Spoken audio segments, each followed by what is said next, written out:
A rogue blue giant has just parked itself near Jupiter. The horizon is warping like melting glass. The birds are flying into walls. The stars are moving. Our solar system just got a new, very angry master.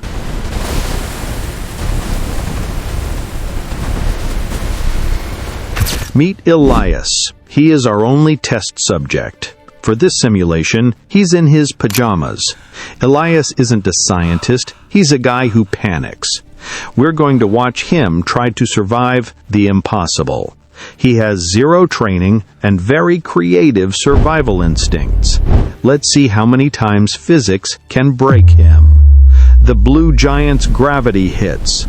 He panics and thinks he's drifting into space. His instinct? He grabs a patio umbrella to hook onto a tree. A gust of wind catches the umbrella. Instead of staying grounded, Elias is launched 50 feet into the air. He lets go. Result? Gravity comes back. Elias doesn't.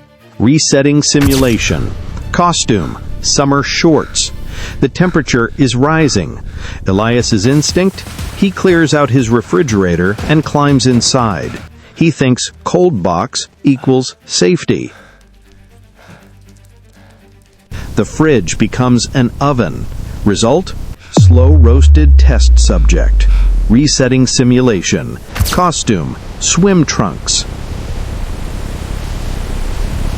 The rogue star is pulling the oceans into a 5-mile-high mountain of water.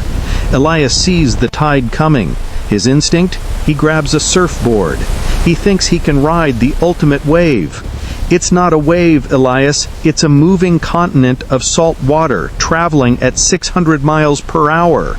Human tissue versus hydraulic pressure. The water wins. Resetting simulation. Costume: scuba gear. The air is thinning.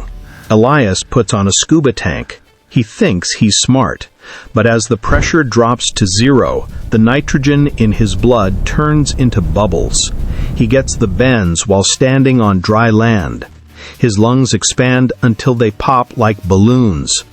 Resetting simulation. Costume: tinfoil suit. He wraps his entire body in kitchen foil. He looks like a baked potato.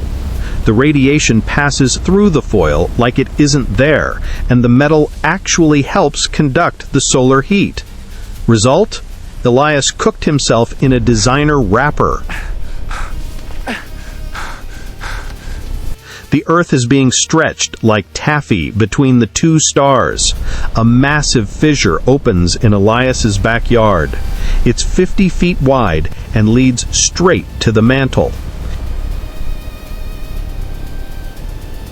Elias tries to parkour across it. He misses. It's a 3-mile fall. He has a lot of time to think about his life choices on the way down. Resetting simulation. Costume: heavy chains.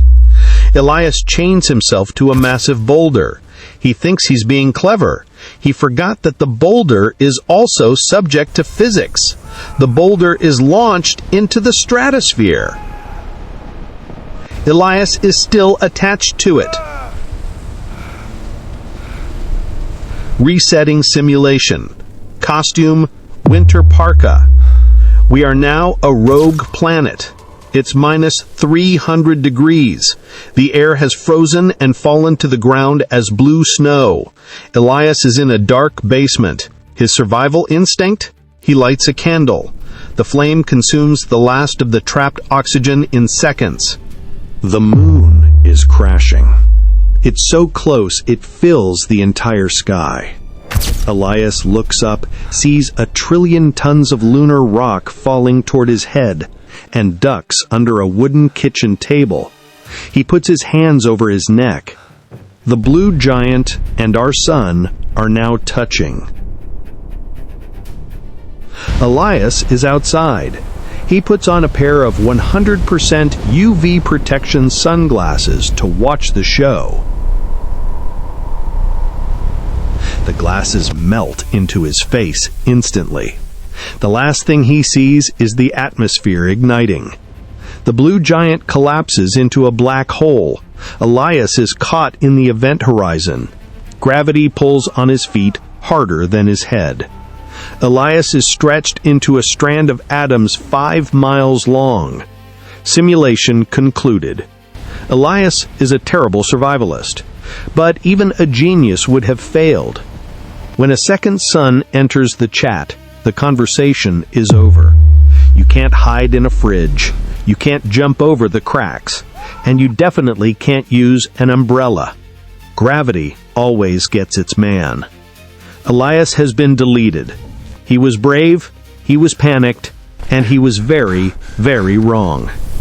The blue giant is moving on to the next solar system, leaving us with a quiet, frozen graveyard. Sleep well. Our sun is still yellow. For now. Subscribe to Doomsday Logic. We have more ways to break the world.